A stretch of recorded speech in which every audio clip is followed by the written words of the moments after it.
Welcome to Fortress on a Hill. I'm Henry. I'm Danny. I'm Kagan. We're three leftist veterans that aim to expose the reality of the U.S. military's multiple wars abroad and to illuminate the damage military service does to Americans. American presidents throughout U.S. history have used American military and diplomatic power to force regime change of democratically elected governments around the world. Most veterans come from families vested in prior service, and American generals choose their own, ensuring diversity of thought never interferes with American warmongering. How can we stand by and do nothing while our military kills and destroys lives the world over, while telling Americans that all this death and destruction protects them from terrorists when nothing could be more false? Fortress on a Hill aims to change that. Well, listeners, welcome to Fortress on a Hill. We have a very special episode today that we're putting on for you guys.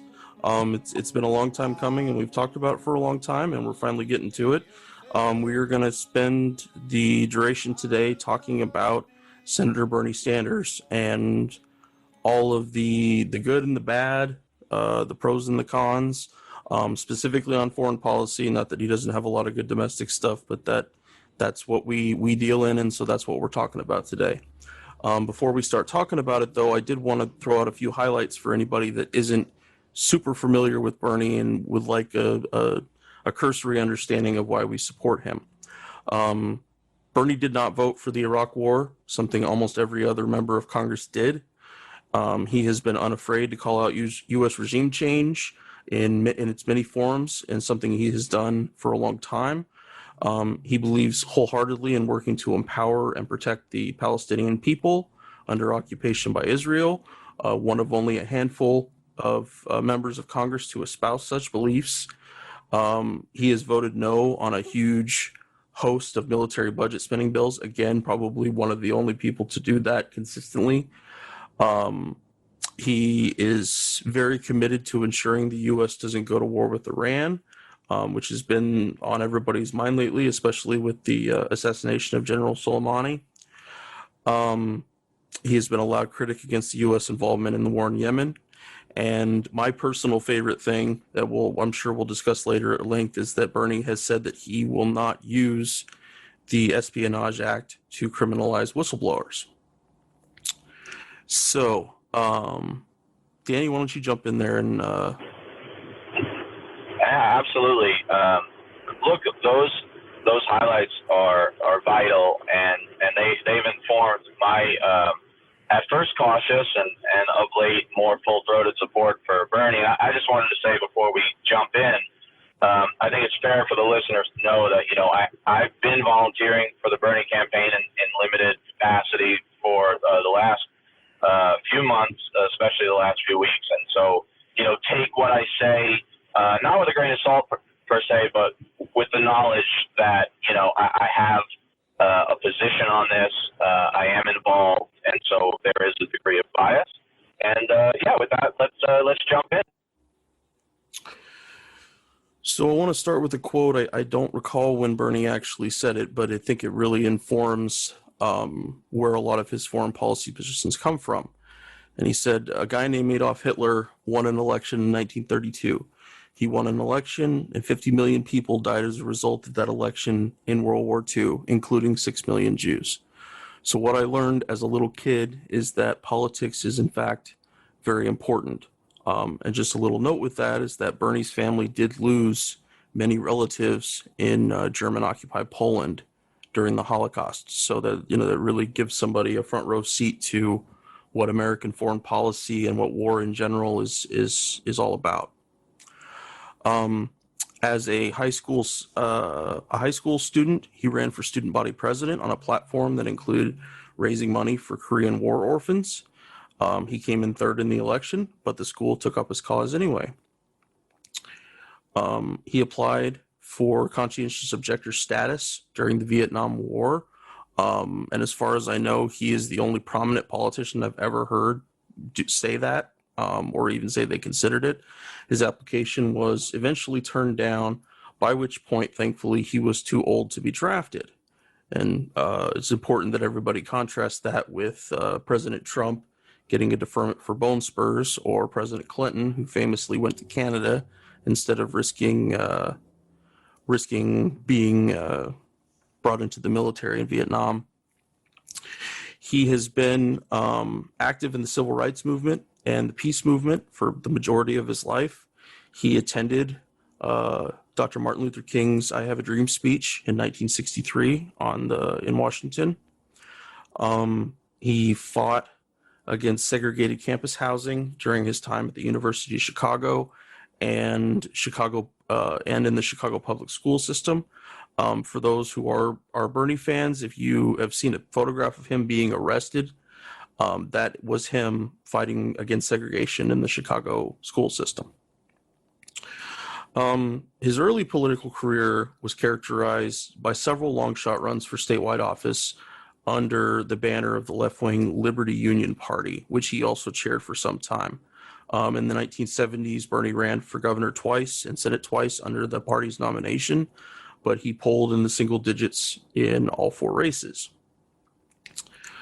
During his 72 campaign, he actually told a group of high school students that the U.S. had committed acts in its war with Vietnam that were, quote, almost as bad as what Hitler did, which I think is a really profound thing to talk about. We're willing to talk about how bad World War II was, but not how bad other wars like Vietnam were. Hold on, I lost my spot. He said, "The North Vietnamese are not my enemy." He told a class of ninth graders, "They're very, very poor people. Some of them don't have shoes. They eat rice when they can get it, and they have been fighting for the freedom of their country for 25 years. The Herald had reported that students pushed back against Sanders' support for amnesty for draft evaders, saying it wouldn't be fair to the parents of soldiers killed in the fighting. In 76, he left the Liberty Union Party, and it was about a very significant policy of theirs that they were generally only active during election season, which Bernie came down on them hard, saying that they needed to be active at all the time, that election season, it couldn't just wait for that time. The party that he used to belong to, the Liberty Union Party, in 2016 told Vice News that Sanders was, quote, never a socialist, that that this party was specifically under the umbrella of socialism, of changing the United States over to be a socialist country, and that since the party has officially branded Sanders as a war criminal, like much of what they might brand much of the rest of Congress, as opposed to seeing that a little bit differently, they lump Bernie in with that. So I think that's pretty profound.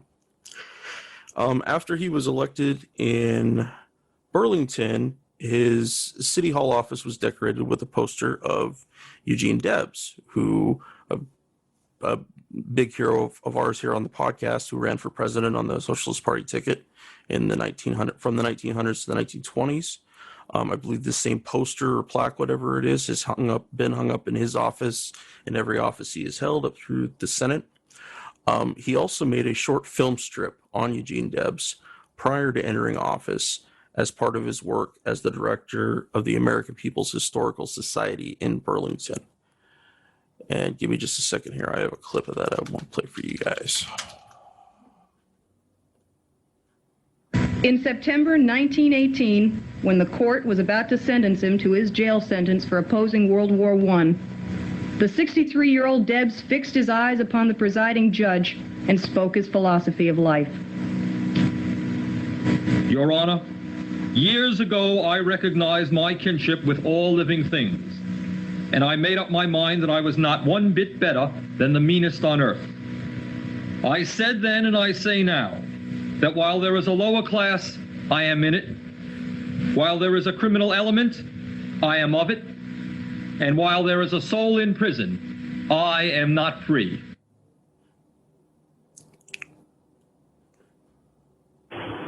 That I just gotta say, Henry, I get the chills listening to Bernie read that. I played that clip for my students during the World War I class at West Point, which I thought was a very interesting place to play that. at the military academy, and of course, those of you who follow me on social media know that not only do I wear a shirt with that quote on it when I go to rallies, but it's the background to all my social media. So I'm just so glad you played that, Henry. No, I was really thankful that I found it. I'm going to try to get permission to take the entire film strip, because it's on YouTube, and get it uploaded to our Fortress on a Hill channel, so everybody can take a look at that. And he scripted the whole thing himself. He did read short portions of it, like that quote from Eugene Debs, but generally it was other people. There was just one problem, that while Bernie was mayor of Burlington, the Vermont Educational Television wouldn't show it. The organization claimed its decision was made on quality grounds. Sanders viewed that as a cover for ideological objections. In the face of that, Sanders and others formed Concerned Citizens about Vermont Educational Television, trying to pressure management to show more local content and have greater say over its programming. Before long, they did cave on the film.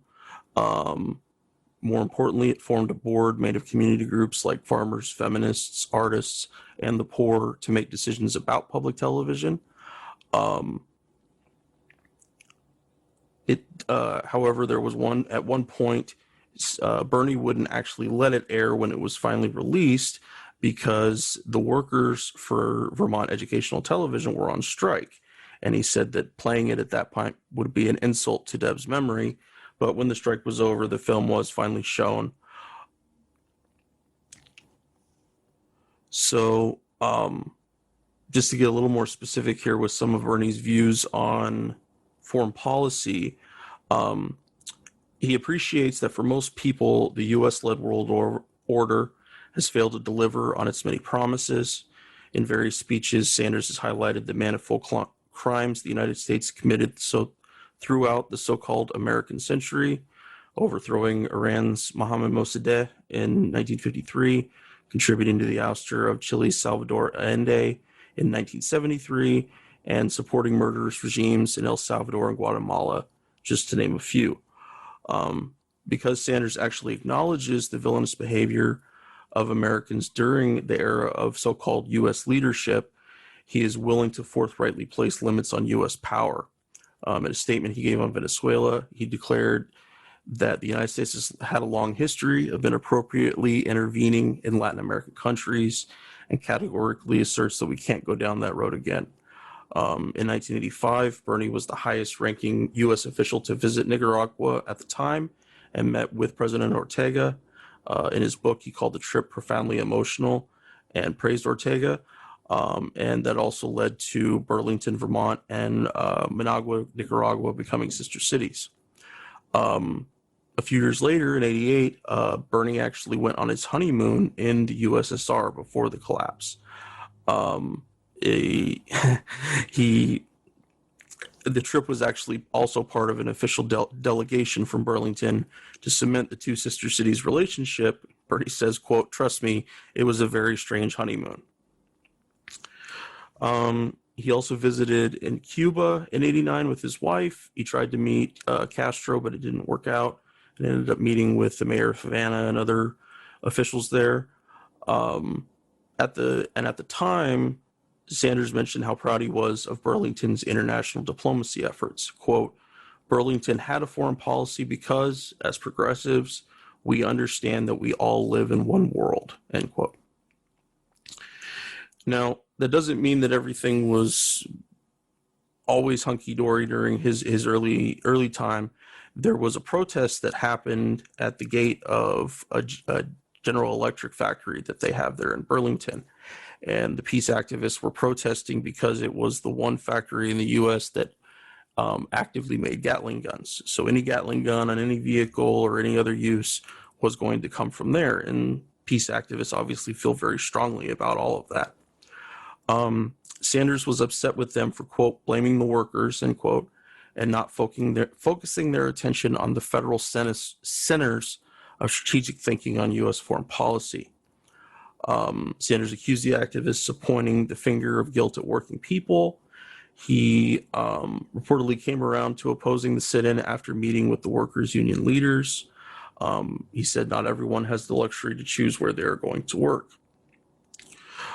His position really flew in the face of increased local activism around war and peace issues, especially in Vermont, where at that time 159 out of 100 towns had passed nuclear freeze resolutions.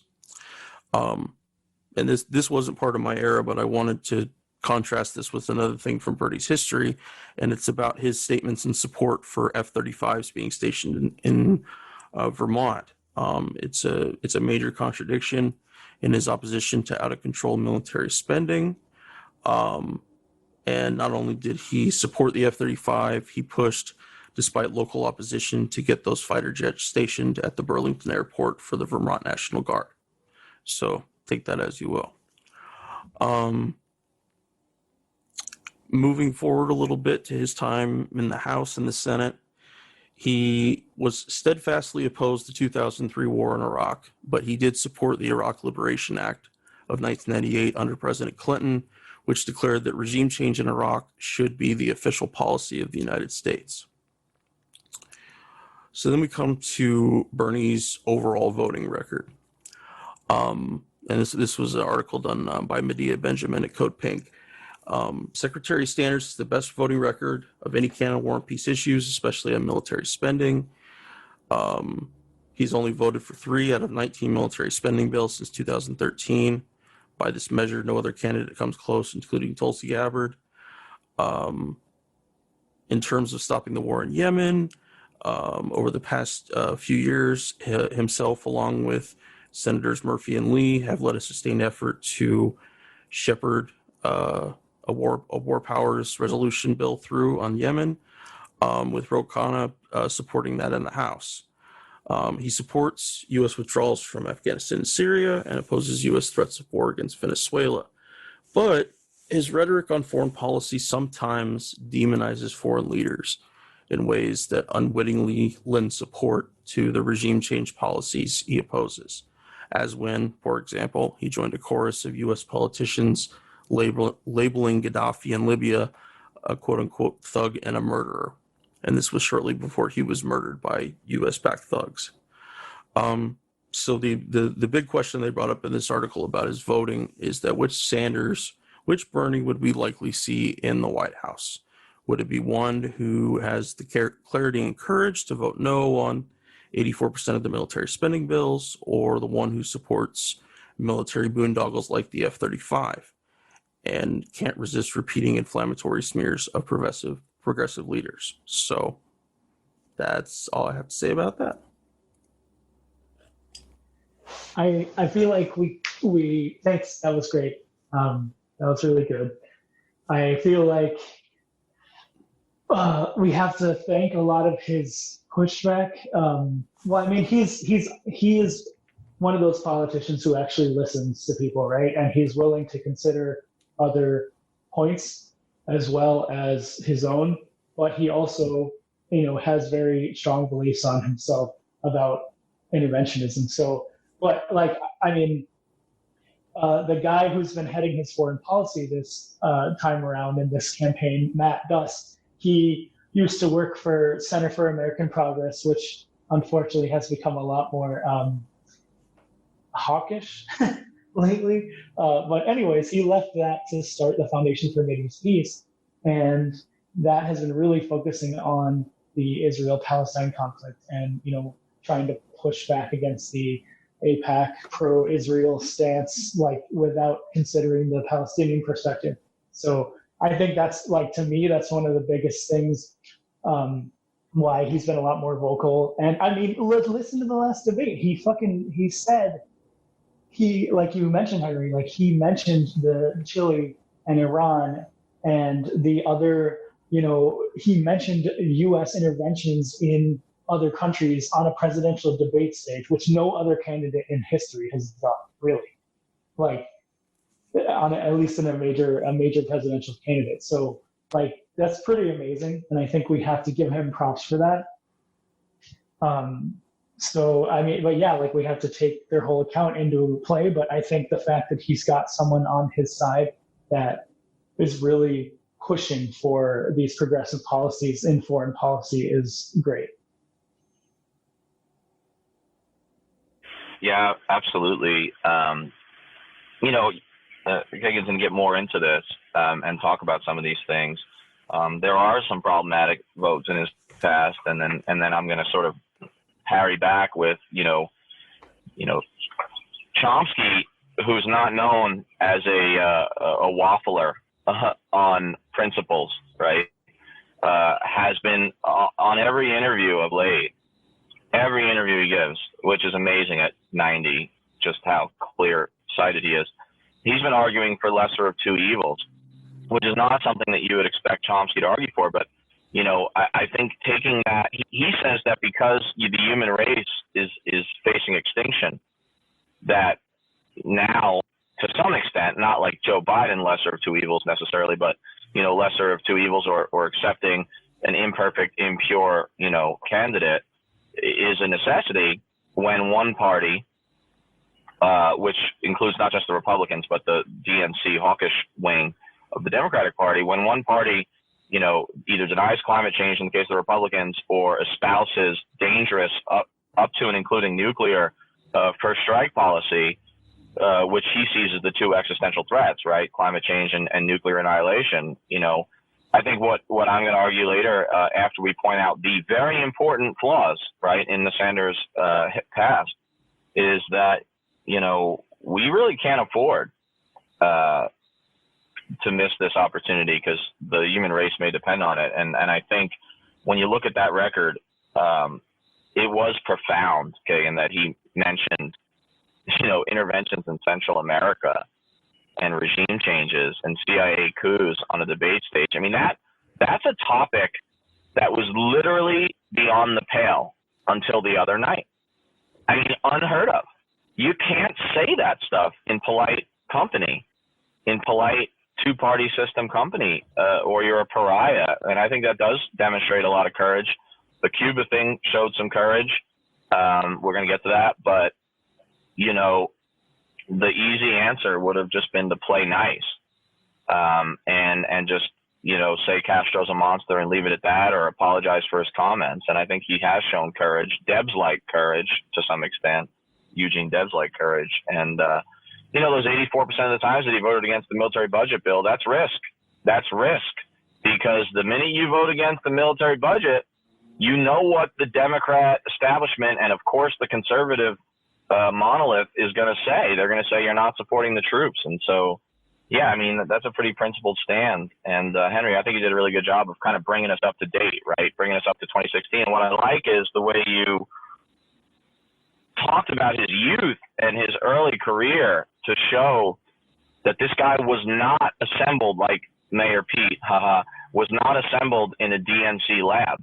He is a man with a past, an imperfect one, but definitely a principled, idealistic one.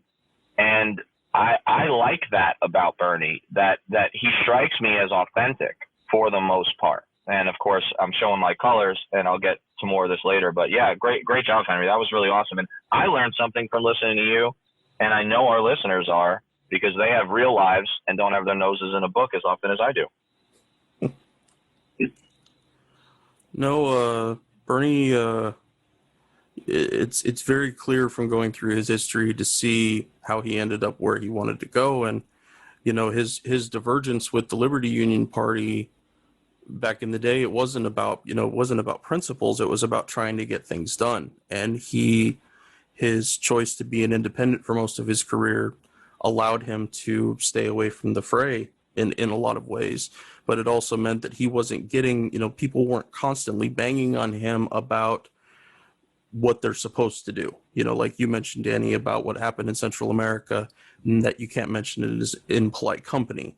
That somebody like Mayor Pete, who just spouts, what the military industrial complex tells him to spout. But that doesn't happen with Bernie, and you can clearly see that all the way back to his youth, that the victims of war, both American victims of war and foreign victims of war, are something that he's cared about for a very long time. Absolutely. Shall we move on to his missteps? Yeah. So, the big things for me that I was pointing out, mostly over the last, since he became a congressman in 1990, was, he was against the Iraq War and the first Gulf War, but he did end up supporting the no-fly zone that we put in place, which was arguably also pretty damaging, as well as the sanctions. And he's been a fan of sanctions as far as like in opposed to like mass troop mobilizations.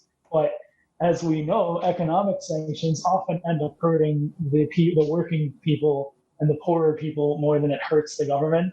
And with the idea that somehow if we place enough sanctions on people, they'll get angry enough to like overthrow their government, and that normally doesn't happen. We just see governments clamp down and try to maintain their power as long as possible while the people suffer. So, as far as a progressive policy, you could say that supporting no-fly zones and sanctions are not good, but yeah, I mean, it's important to bring out those points, as well as he supported the bombing of Kosovo in '99, and Henry, as you mentioned, that signing that document in '98 saying that the overthrow of regime change, that was a problem. Supporting the F-35, also a problem. And he also, in the spirit of cooperation, as much as he does like to want to get international and regional partners involved whenever there's a conflict, he did, support the Saudis and the Gulf countries to get more involved in fighting ISIS. And, like Saudi Arabia is that elephant in the room a lot when we're talking about Middle East politics. And, it's this giant thing that we have to contend with. But, there are other better ways that we can approach it. And I think his positions have evolved over this time, but it's important to bring this stuff up.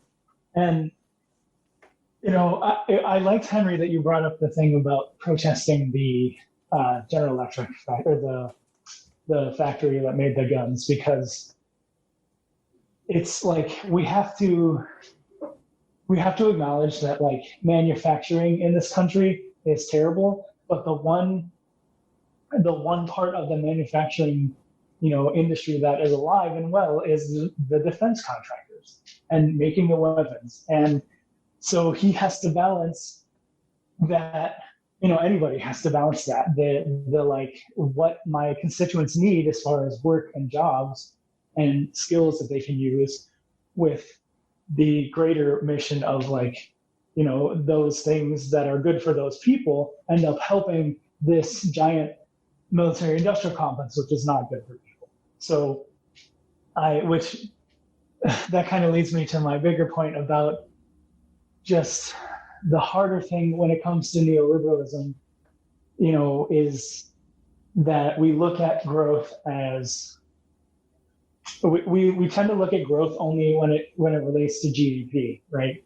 And a lot of the podcasts that I've been listening to about economics, are trying to they're looking at these other ways that we can promote growth without just calling it GDP, like with looking at the economic indicators of people's lives and how well people are doing and how, healthy are they. And there's other ways that we can be doing this, but it's hard when neoliberalism often wants to say that we as people are perfectly selfish and we're perfectly rational, even though you look at any social science, any, psychology, neurobiology, even economics itself is starting to realize that that's absolute bullshit.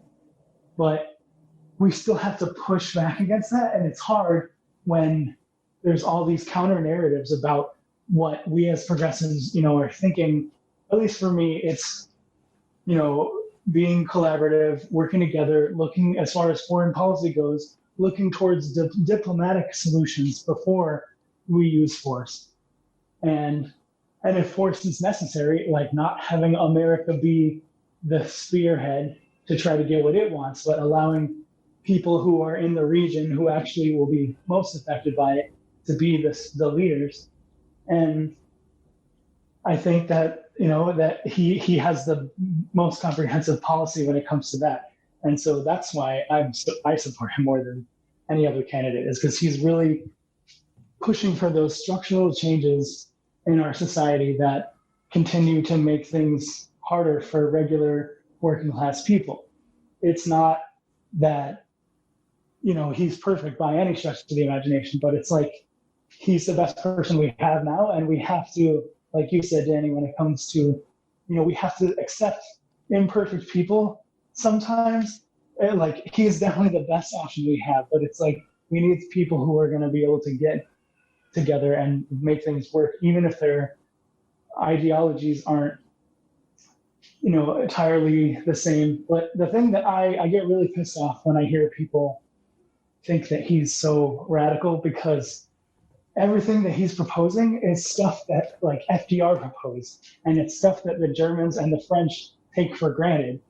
It's like most industrialized countries have these things, and we should have them too. So there's nothing radical about any of this stuff. It's so radical because our framework ideologically has been pulled so far to the right. We think of anything that's like benefiting the majority of people as somehow radical. But I find that really annoying. But I mean, that's the big thing, is like, as far as foreign policy goes and the defense contractors, I think if we were able to have somebody, who's willing to push back against them and say, oh, we don't need all this stuff. We can do with less. And he's going to have a lot of problems going up against that. But it's like, we have to push for somebody who's willing to say those things and then actually move forward on them.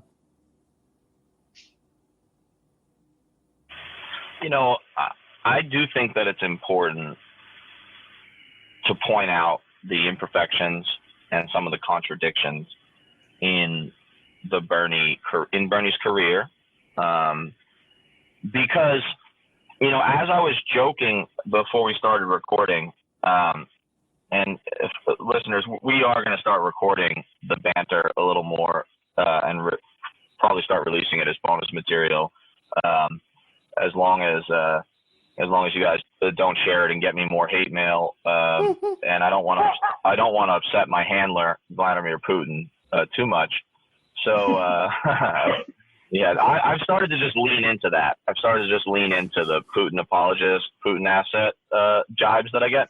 But look, in all seriousness, look at us. Look at our pictures, right? We are males, right? We are we're open Bernie supporters, and we're veterans, which means that we're washed up frat boys in the eyes of a lot of people. At least that's how I dress. But we do stand always to be painted with the very pejorative and I think very dangerous Bernie bro brush, yes. Right? Whatever that means. And I think it's come to mean something rather ad hominem, right? So that phrase, it's not meant as a compliment, right?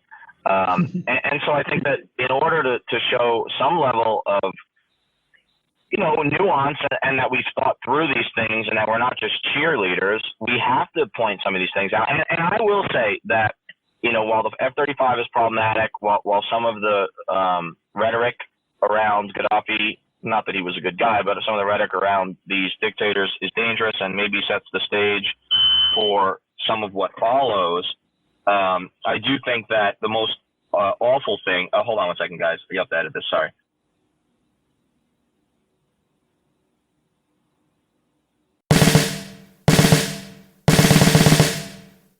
The guys and I love doing the podcast.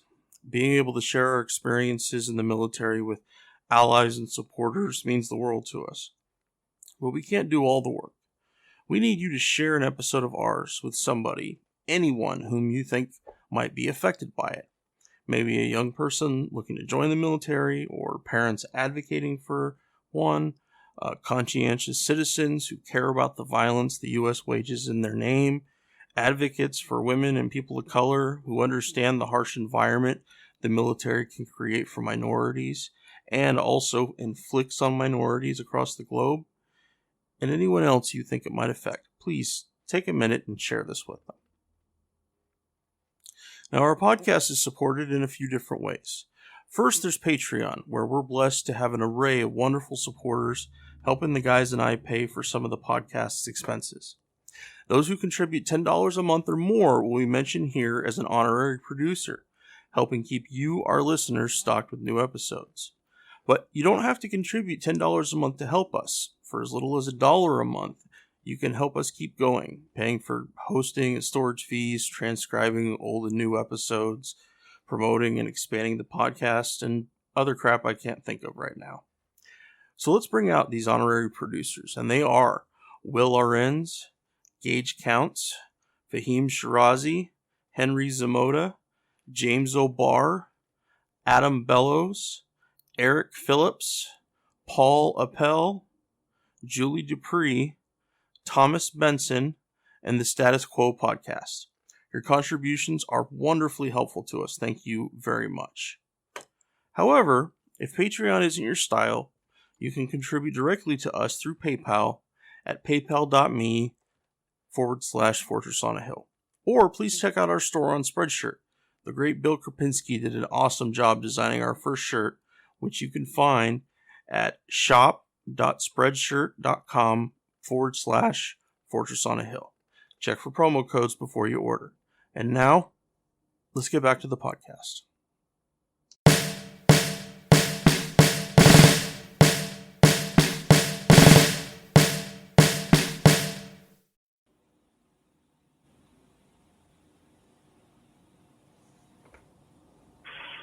My bad. I messed up and had a call come in that I didn't. Anyway, never mind. So let me back up, take a quick pause, and say the thing that you mentioned, Kagan, that most bothers me in his record is the 1998 Iraq Liberation Act, because that document, that bill, was so nefarious and turned out to be so dangerous. It really did set the stage for the 2003 Iraq invasion. I mean, I can't think of many times in any nation's history where they first passed a bill that declared another regime an enemy that needed to be taken down, and then within 5 years passed a new bill, an authorization for the use of military force in this case, that actually went ahead. I mean, we laid our cards on the table. This was, this was literally our playbook that we handed to the world. We said U.S. policy is to change the regime in Iraq, and then we did it. And it really, I don't believe the 9/11 truth stuff, and that gets me a lot of hate on my alt-left comment boards, and that's okay. I understand their concerns, and I understand their doubts, or at least I understand why they have a proclivity for those doubts. And I think that part of it is it's twofold. First, you have this 1998 Iraq Liberation Bill. Look, when a country spells out that it wants to get rid of a dude by force if necessary, and then does it, that leads people to start to believe that the country or the government of the United States was just looking for an excuse. And 9/11, of course, did in fact provide the justification for that invasion. So I think what happens is some people looking for reason, looking for a way to understand the world, right? They connect those two, right? And then they say, see, 9/11 must have been an inside job, right? That's why it happened. And then the other one, which Bernie wasn't a part of, and he's been a big critic of, is this Project for the New American Century think tank document, where they laid out, they said as much, that it would take a new Pearl Harbor-like event in order to do all the things we want to do, specifically overturn the regime in Iraq, and then also spread, freedom, quote unquote, in the Middle East, and just have a more assertive military policy. That memo plus the 98 Iraq Liberation Act gave a lot of fodder, right? Gave a lot of energy and catalyzed the 9/11 truther movement. And I understand why, actually, even if I don't subscribe to it. This is dangerous stuff. And oh, by the way, that PNAC memo was either signed by or supported by members of the board of PNAC, which included folks like Rumsfeld, Cheney, Wolfowitz, Richard Pearl, right? The whole Bush team, right? The whole island of misfit neocon toys. Which, by the way, we really do need to create some sort of Guantanamo for misfit neocons. Like, they shouldn't be allowed on MSNBC. They shouldn't be allowed on MSNBC. They should wear orange jumpsuits and be sent. I mean, not to prison. They can drink martinis made of gold or whatever they're into, but they should definitely be sent away. But no, I think this was a really bad vote by Bernie. I think he got caught up in the times. I'm not making an excuse. I think I don't think it's a positive that he got caught up in the times. There was this post-Cold War triumphalism after the fall of the Berlin Wall and after our miraculous military victory, or seemingly miraculous military victory in the Gulf War, first Gulf War, 1990 to 91. It was really easy to believe that America could reshape the world. And I do think Bernie probably got caught up in that. And I also think there were probably some political calculations made by him, and that worries me, and I'm not happy about it. But so yeah, I think that's the most important thing that you brought up. The other stuff is valid and important as well, but this guy does not have a perfect record, and right after this, I'm going to kind of make my argument. Right, I'm gonna lay out my argument for why Bernie from the pool that's available, and so. Depending on anything else you guys have to say, I'm going to jump in. I had one thought, one note that I really wanted to hammer on a little bit, and that was about that Bernie voted for the Afghan war, which was, like you're mentioning, Danny, it was very much a sign of the times. Post 9/11, it was only a few months after 9/11 at that time, but as we've talked about many times on the podcast, the 2001 AUMF is really problematic for a lot of different reasons. And also I think that it somewhat highlights I feel like Bernie has more of a weak spot when it comes to counterterrorism policies and drone policies. That, it's something that we're going to have to see, if he wins, what becomes of that. But I feel like that was a very big blind spot. And Danny, you've talked about it many times, how Afghanistan, according to Barack Obama, was the good war and Iraq was the bad war. But anyway, I'll let you get started. Yeah, no, I'm glad you brought up that vote. Barbara Lee was the only congresswoman to oppose the Afghan war AUMF. I've brought this up a million times, and I will never stop bringing it up. Question: is it a prudent time to declare an open-ended war? Because that's what the AUMF was. It was the most vague declaration of war in maybe human history. Its language was vague, and the way it's been used has been even more sort of vague and all encompassing.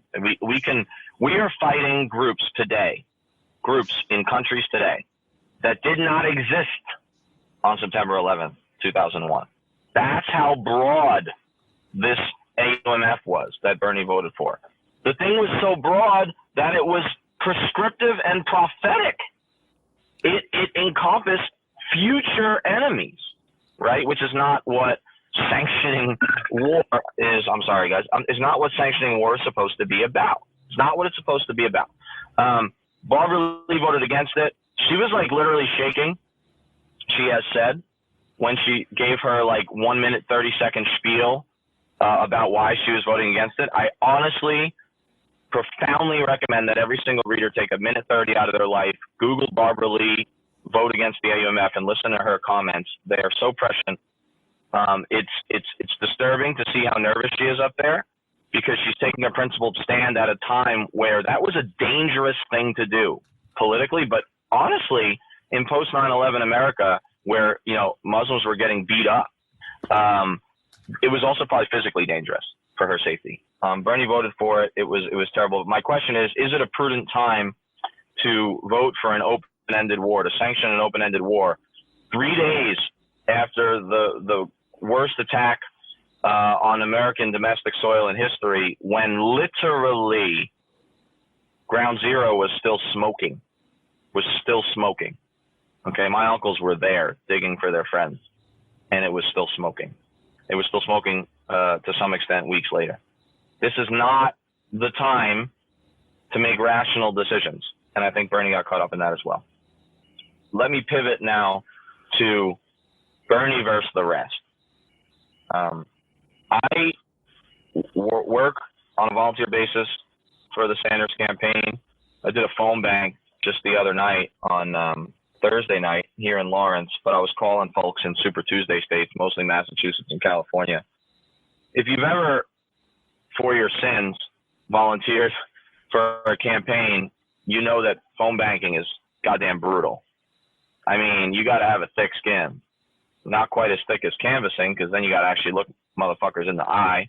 But it's tough to get hung up on over and over again. It's tough to get yelled at. You know, you make 10 calls, maybe you get to actually talk to somebody who's willing to talk to you for, 1 out of 10, if you're lucky. I kept notes on all my calls because I want to write an article about it. But yeah, so I'm a Bernie guy, right? I'm a Bernie guy. I refuse to use the word Bernie bro anymore, right? Unless we take it back. We should take it back. We should own it, right? I don't want to compare it per se to what the African American community has done, because that is far more profound, but we should take it back. But I'm a Bernie guy, and I think that when you look at his record on foreign policy, because that's my expertise, that's our expertise, that's what this pod is. I support his domestic policies for the most part, but I support Bernie on foreign policy. That's the main reason I support him. And that's interesting to some people because, to be fair, unlike Tulsi, Bernie does not front load his foreign policy in the debates. No. Now, when he gets the rare question from the DNC hacks over at MSNBC or CNN who run the debates, he does give good answers. But it's not the spearhead, it's not the centerpiece of his campaign, right? Billionaires, oligarchy, that's been his thing, right? He's kind of like, as Basovich said in his recent book, he's kind of the Henry Wallace of 2020, right? Henry Wallace was, of course, the very progressive former vice president under FDR. But here's why foreign policy informs my vote and my support and my work for Bernie. It's because, for better or worse, and decidedly I think it's worse, the area where an American president has the most influence unilaterally to turn the ship of state, okay, is on foreign policy. Yeah. Because on domestic policy, you got to go through Congress, right? Because most domestic policy involves money in the federal budget, and for the most part, Congress controls the purse strings. Okay, they've ceded that on foreign policy, and now they just vote. Almost all of them just rubber stamp anything put in front of them, no matter how much of a giveaway it is for the gun runners, which is what I'm going to start calling the defense industry. I like plain language like George Carlin. So I'm over defense contractor. That's lifeless language. Gun runners, folks. Gun runners. That's what they are. So anyway, because they have to go to Congress, any president, let's be real. I'm hoping that Bernie is able to catalyze a mass movement. I'm hoping that there is some sort of small R revolution surrounding Bernie on the domestic front. But I'm also a realist and a cynic. And I know most likely Bernie's best ideas, right, the best laid plans of Mice and Bernie are going to die in Congress. They're going to die in Congress. There's too many Republicans and there's too many neoliberal Democrats, period. I'm not certain Bernie can accomplish everything he wants to accomplish domestically. But while he will receive massive pushback from the defense lobbyists, from the Pentagon, which is supposed to be apolitical, right? He can do a lot of profound things on foreign policy, because the second part of the reason that foreign policy matters is, of late, especially since World War II, and more particularly since the end of Vietnam, presidents act as emperors in foreign policy, unilateral autocrats on foreign policy. Congress is derelict in their duty and has been for decades, more than half a century.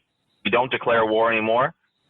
Sometimes we do AUMFs if we feel like being polite, but a lot of times we don't even do that because 75 to 80% of the countries that have an OCO, Overseas Contingency Operation, which is just Pentagonese for temporary deployment that involves some version of combat or combat advising, 75 to 80% by a conservative estimate of those have not been specifically sanctioned by an AUMF or at all by Congress.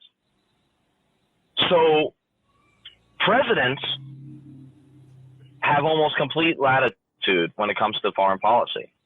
And that is why I think Bernie has the potential to do really, really, really profound things.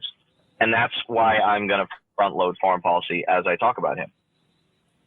Lesser of two evils is a dangerous game, because lesser of two evils got us Bill Clinton, less nefariously, but still problematically, it got us Obama, and it lost us the 2016 election by putting Hillary Warhawk Clinton up as the candidate for the Democratic Party. So lesser of two evils ideology or philosophy is dangerous. But along with Chomsky, I think that we cannot put Bernie to a purity test, especially on foreign policy. He is so far superior to anybody else on the stage at this point, Tulsi being an exception, who has been blacked out by the media. Some people will say, well, that's because she doesn't have enough support.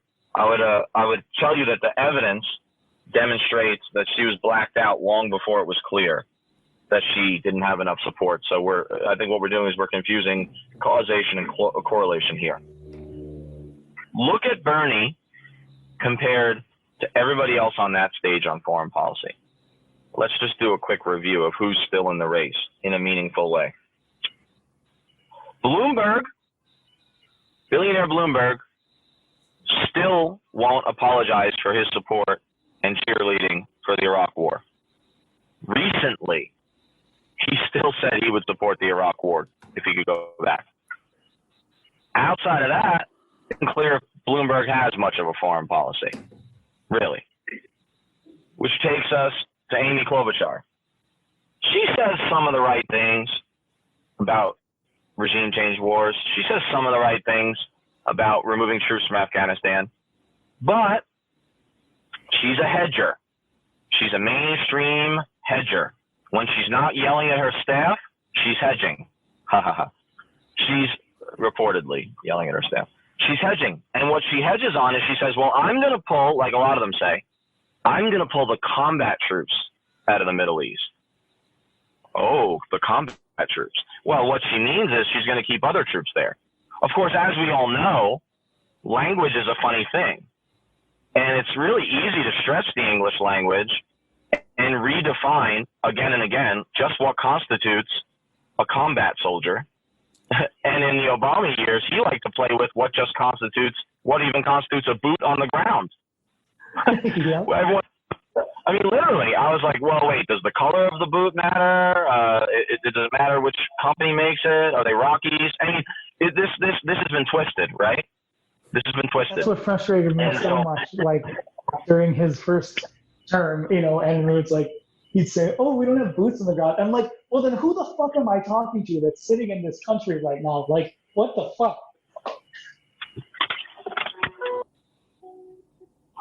Absolutely. And then, of course, he really toyed with that.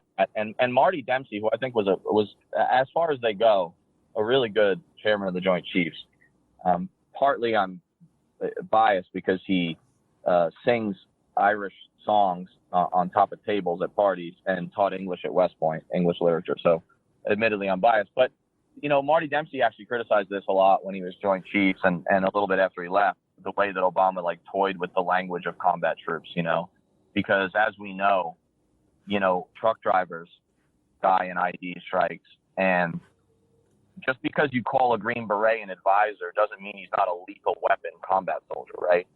So this is all useless. But Amy Klobuchar is not willing to say that she'll pull all the troops out of Afghanistan, that she'll pull all the troops out of the Middle East forthright. What also worries me about old Amy is that she's probably the best friend of Israel on that stage.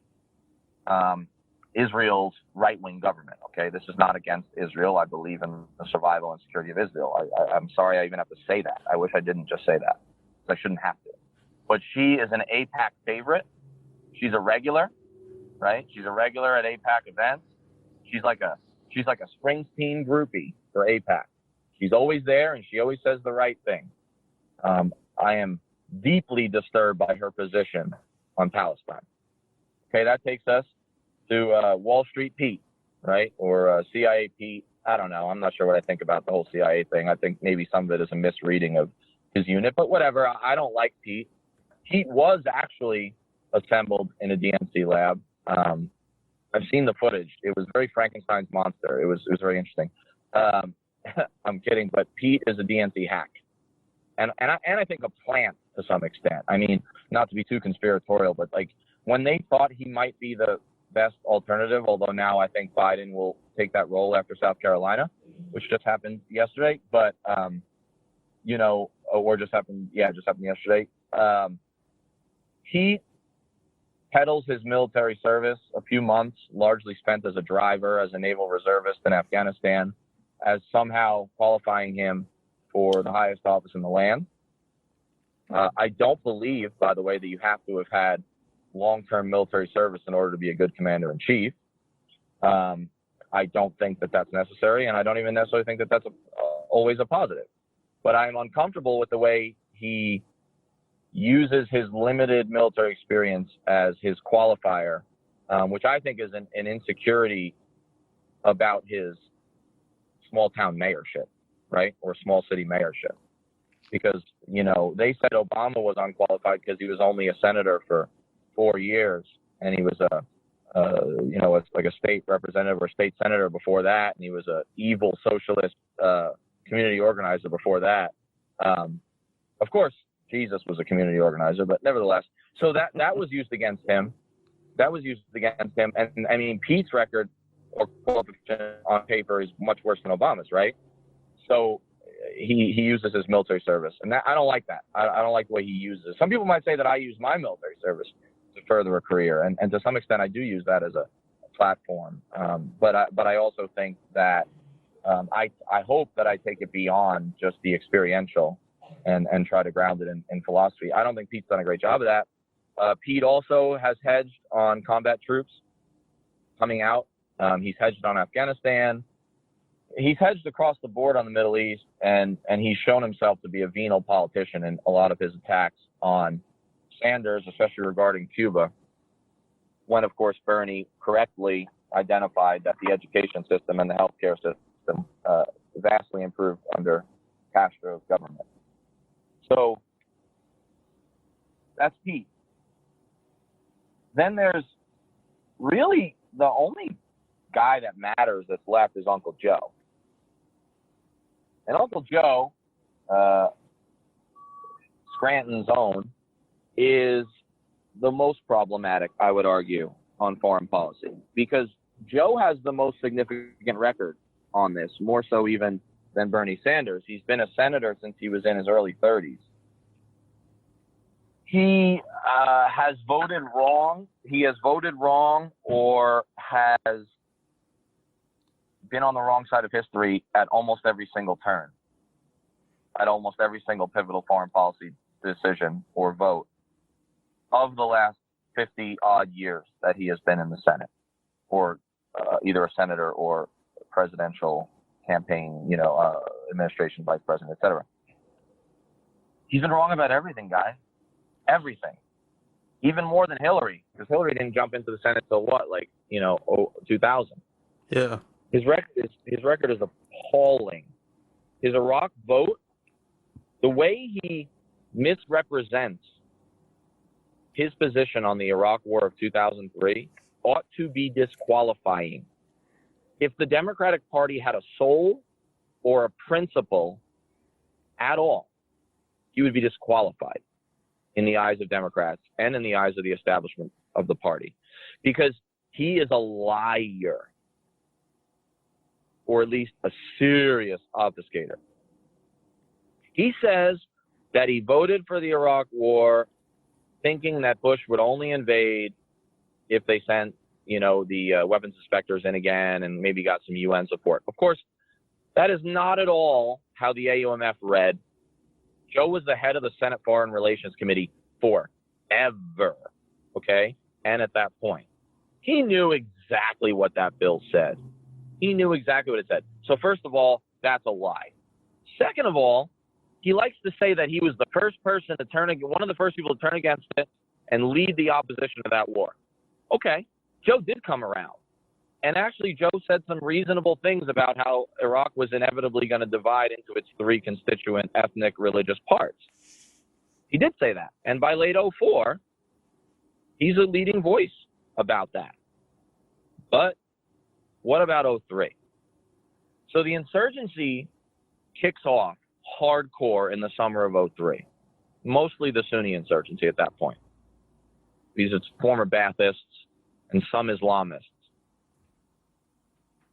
It is clear by then, and it is certainly clear by late 2003, that there are no weapons of mass destruction.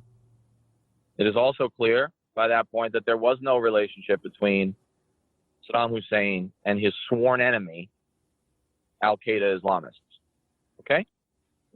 And yet, for months, several months after the invasion, and for some months even after the insurgency kicks off in full gear, Joe is not only not leading the opposition against the Iraq War, Joe is a cheerleader for the Bush team. I should have really had the video ready to play. But there has been a documentary made with Danny Glover narrating, and Matt Ho, my friend from Veterans for Peace and a million other organizations, former Marine and whistleblower of the Afghan War, he's featured widely in the documentary, and it shows throughout the short documentary that Joe was a cheerleader for the war. I mean, he said the following, and I'm paraphrasing, but it's pretty close. At one point he said, look, guys, to his fellow Democrats on the floor, I know there are some of you out there who are like against this war now. We haven't found any WMDs and there's an insurgency starting, but I support our president. I continue to support this war. We're better off in a world without Saddam. And here's the instructive part, guys. He says, this is a very popular president. President Bush is very popular, and he was at the time.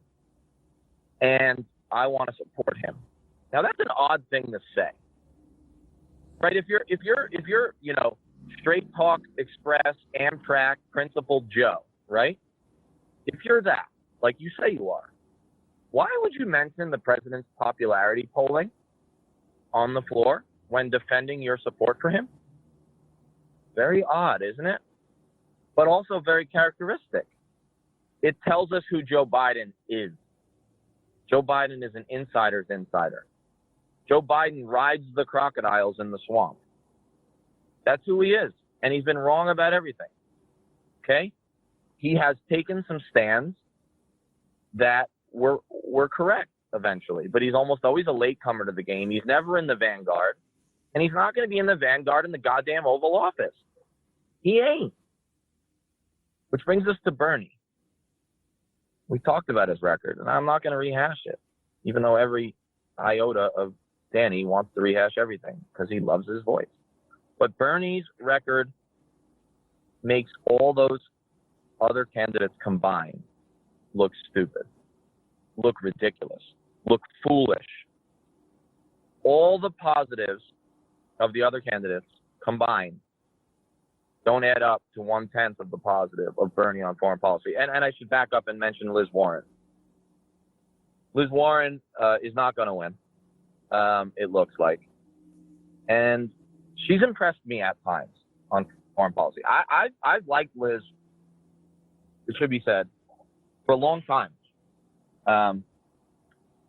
This may help explain why I don't have a girlfriend, but one of the things I like to do and have liked to do for years when I need a little warming of the soul, is to binge watch Liz Warren videos attacking Wall Street bankers. One of my favorite things to do. So I like Liz. She's a little weak on foreign policy. She definitely doesn't front load it. She's definitely more tepid than old Bernie, but she has given a couple, specifically one in particular, solid speech on foreign policy. She says a lot of the right things. I think she's better than the others besides Bernie, but she's waffled a bit on the combat troops thing. I don't trust her on foreign policy the way I trust Bernie. Liz is probably the only other one I'll vote for. Full disclosure, I think. If it's not Bernie, I mean. Otherwise, I don't know what I'm going to do. She has weaknesses on foreign policy. She's better than the others. But if you combine her, throw her in the pool with crocodile riding Biden, and I was a Naval Reserve officer, mayor, and now I know everything about foreign policy, Buttigieg, and even if you combine them all, their positives don't add up to a tenth of Bernie's. Bernie has shown courage on foreign policy on issues that did not further his career. What I mean is, there are no political points to be gained. None. All risk, no reward. Let me say that again. All risk, no reward to say anything positive about Cuba, to mention the fact that the U.S., through the CIA and other organizations, has overthrown regimes throughout Central America and, of course, the world. There is no political gain in taking the side, or at least of the Sandinistas, or at least criticizing the Contras and the U.S.-backed thugs and murder squads that we back. Whether as mayor of Burlington, a congressperson, or a senator, time and again, Bernie has taken stands on foreign policy publicly that are going to be used against him, folks. Publicly, that you can find on YouTube, that you can find in the congressional record, if you're a dork like me. He's taken stands that had no gain, that were all risk and no reward. Why did he do it? I think that for all his flaws, because Bernie is human, he's human. For all his flaws, the guy obviously, through every step of his career, really of his life, I think it's better to say his life, the way he lives his life, right, has taken stands that were based on principle, stands that were based on love of humanity, no matter the color of their skin, the religion they espouse, or the borders, the artificial borders, man-made, within which they reside. Think about that. What did it gain Bernie Sanders to support the regime in Nicaragua against American-backed death squads, who we funded with drug money? What did it gain him?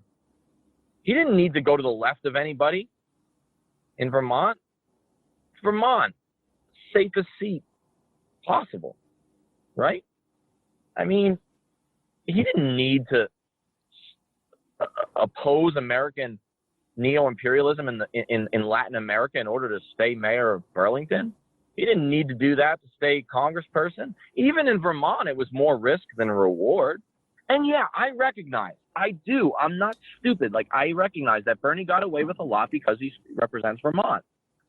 But I still don't think that takes away from the fact that the man has shown that he will take political risks for the love of humanity.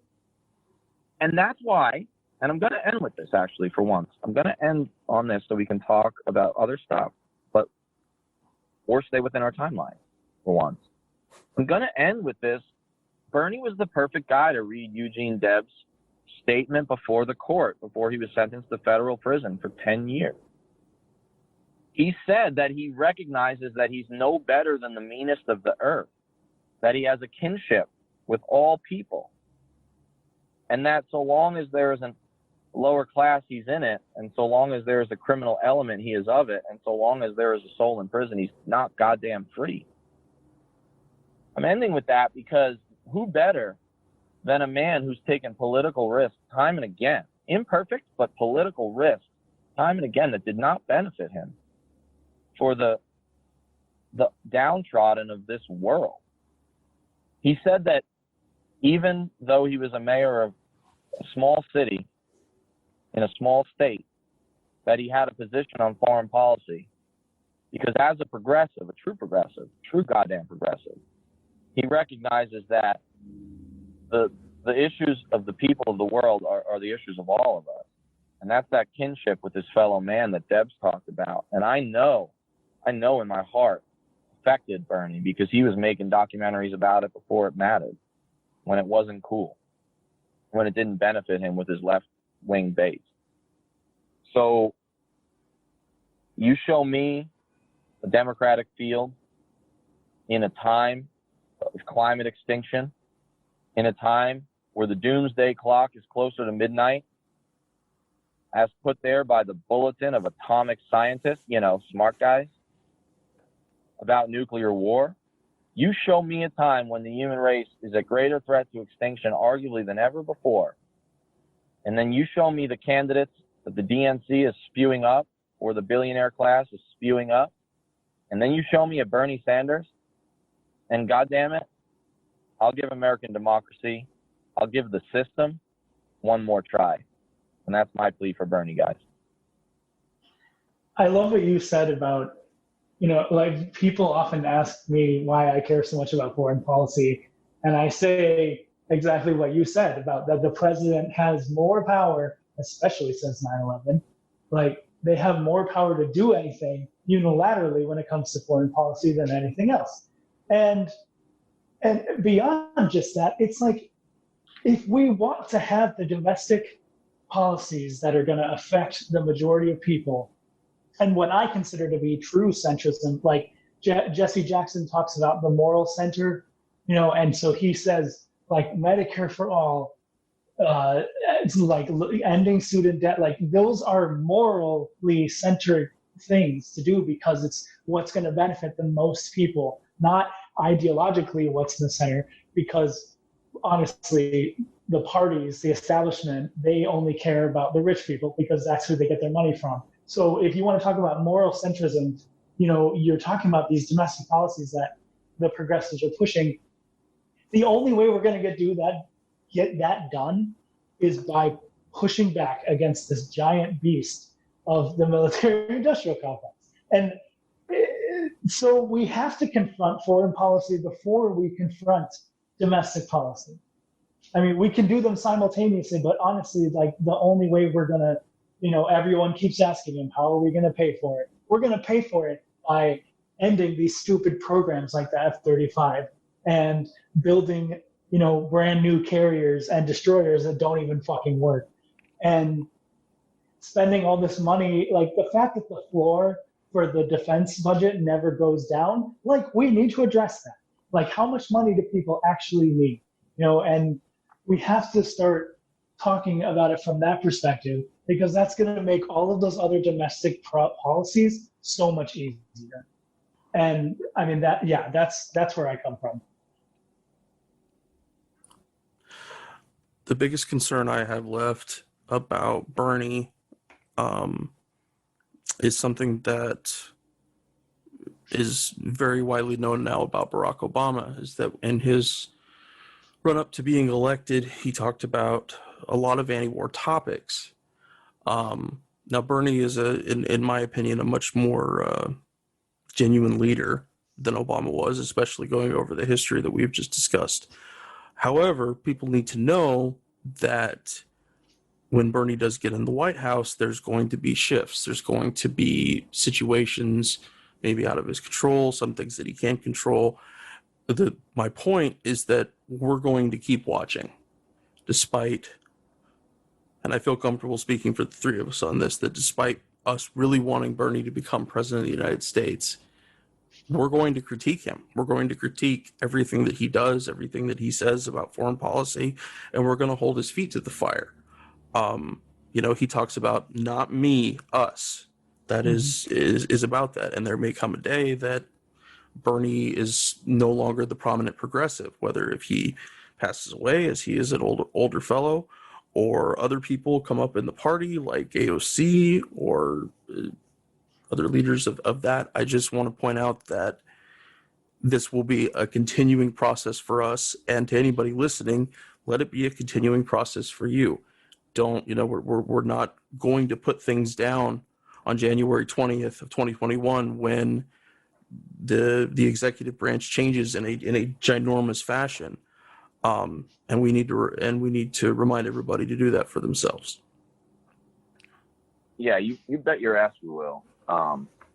We are not, and you are absolutely right to speak for us, because I know that we're on the same page on this, as we talk about it all the time. But like, we on Fortress on a Hill, we are three guys who are not gonna play the Obama right or wrong card, that so many mainstream liberals did, where he got a pass, right? Mm-hmm. He got a pass on drones, on the war in the press, on Libya, because every time he did something wrong, the liberals said one of two things. They said, well, he's our guy, or they said, he's our guy right or wrong, my country right or wrong, or they said, what'd they say? They said, oh, the alternative would be so much worse. You can't criticize Obama because then you're going to get a Romney, and of course, what you ended up getting was a Trump. But, no, we're not going to do that. No way. Bernie's feet need to be held to the fire like any other executive, because they serve, ostensibly, they should serve at our pleasure, right? They Civil serve servants. us. It is not the other way around. They serve us.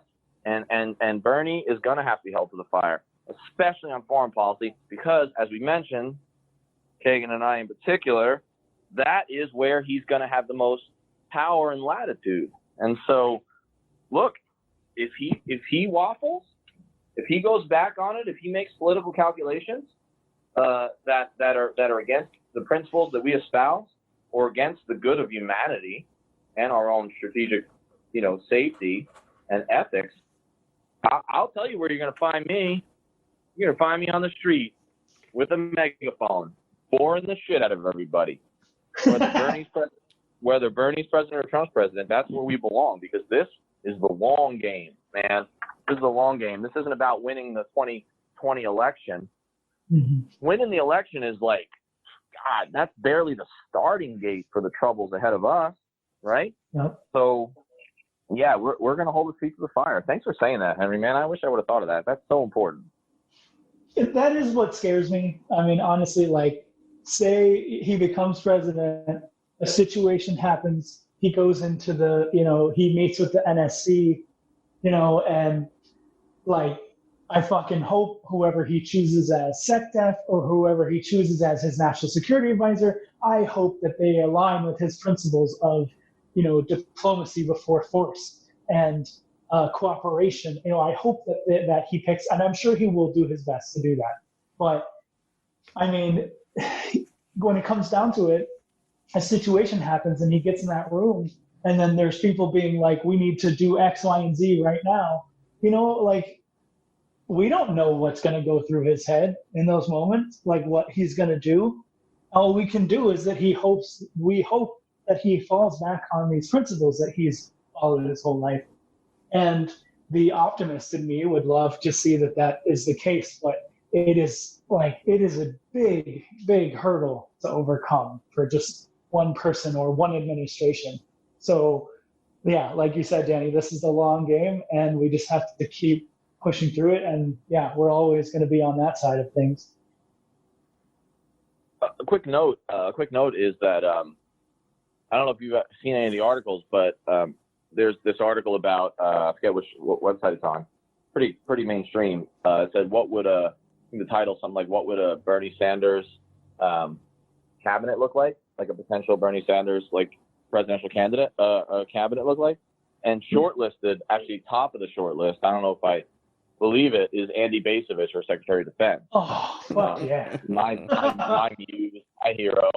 Who I try to do my best Andy Bacevich impression every day, So what does that mean? That means that, Andy, I don't know if you're listening, but when you get the job, I could probably move to DC for a few years. I'm sure there's some undersecretary positions. We're colleagues, and I like to think we're friends, Andy. So keep that in mind. Nah, I'm kidding. We've joked around about this sort of stuff, but yeah, it's great to see the people on that list And one of the most important things the president does, of course, is appoint advisors who he delegates to. And we've seen how important this is a few times. We saw Bush appoint probably the worst modern presidential national security cabinet in history, and probably the most dangerous. So we've seen that. And we've seen Trump make some doozies himself, right, of appointments. And we see that, who they pick is like wildly important. And I really, really hope against hope that Bernie will get outside the Beltway when he starts making his picks. I mean, look, I know that like academia and the best and the brightest didn't work out so well for old Kennedy, but I would argue maybe he picked the wrong one. Bernie, I know you're thinking this already, but like, and I know you're not listening to this because I'm not important, but look, like if I was talking to Bernie people, I'd be like, yo, Matt Duss, like whoever, don't pick from what has been put in front of you by the DC establishment when it comes to foreign policy. Like, don't pick the opposition in the wings of the Democratic Party like Obama did on so many things. For example, on economic policy, when he loaded up the team that was in charge of his response to the Great Recession with some of the very people who helped make the Great Recession possible, and then wondered why the growth that came almost exclusively benefited the 1%. It's like, well, you picked Larry Summers and Tim Geithner, okay? These guys are Wall Street faves, okay? So don't do that on foreign policy, and that's the fear of any Democratic administration is what they'll do is they'll get in and they'll be like, well, the current administration is shit, so we're going to go back to the old hands. And so that's how you end up with like, John Brennan's and Leon Panetta's, like Obama did. And it's like, yeah, okay, they're better than Cheney, but like that's a bad bar. Like that's a bad bar. Like your bar is too low. Like if Robot Hart Cheney is the bar, we're fucked, dude. Like look at the universities. Look at some of the outside, progressive foreign policy organizations and thinkers. We don't have to pick former CIA hacks just because they have that vaunted word, right? What is it? Experience. Oh, they've got experience. What if their experience has been wrong every time? Then honestly, some of the guys that have served in these Democratic administrations, and especially the Republican ones, are so bad.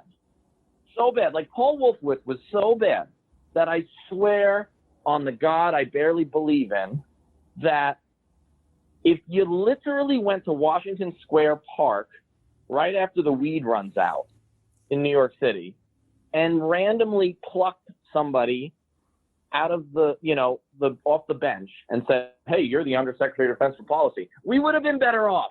That's how bad these guys are. So, yeah, that's a ramble. But, yeah, I'm really hoping that Bernie puts some good people in there, especially because he is older, and that's why the vice presidential pick is key. And maybe we'll talk about that or maybe next time. But, yeah, you got to put people in.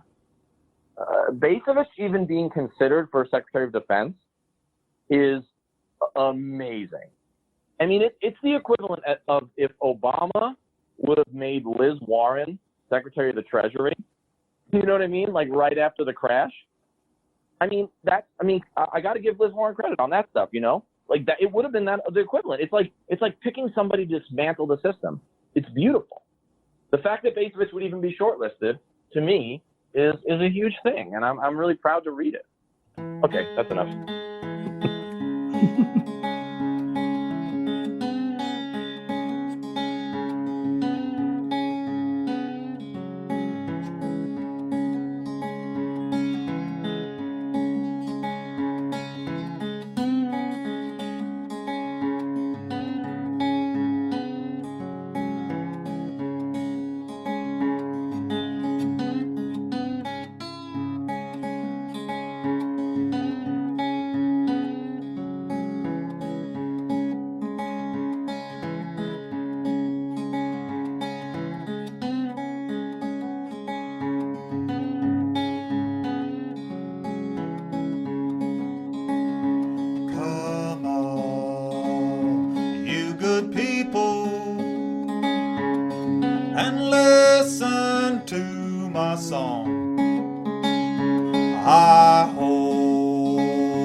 will not detain you long.